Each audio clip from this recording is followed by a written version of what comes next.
We have here a 2022 Ram SVV for the New York Power Authority.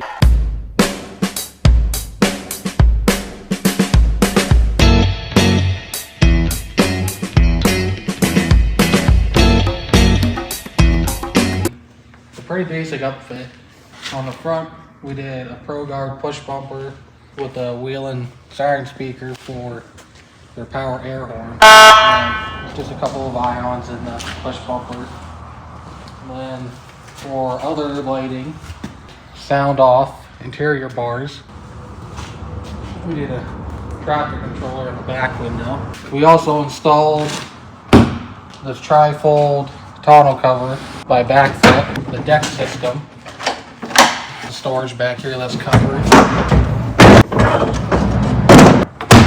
We also installed an Argus remote spotlight along with Wheelin's Lens V2 lights that have the puddle light feature, along with 180 degrees warning. Inside's pretty basic too. We did a Core C along with the Argus controller and a full console, along with the Havas tablet mounting system. So the first flat switch is just warning in the back.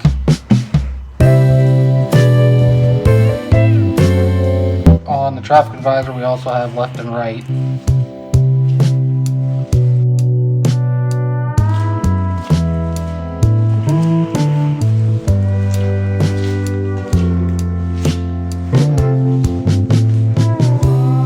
And we also have scene light functions out of the interior bar and the rear bar.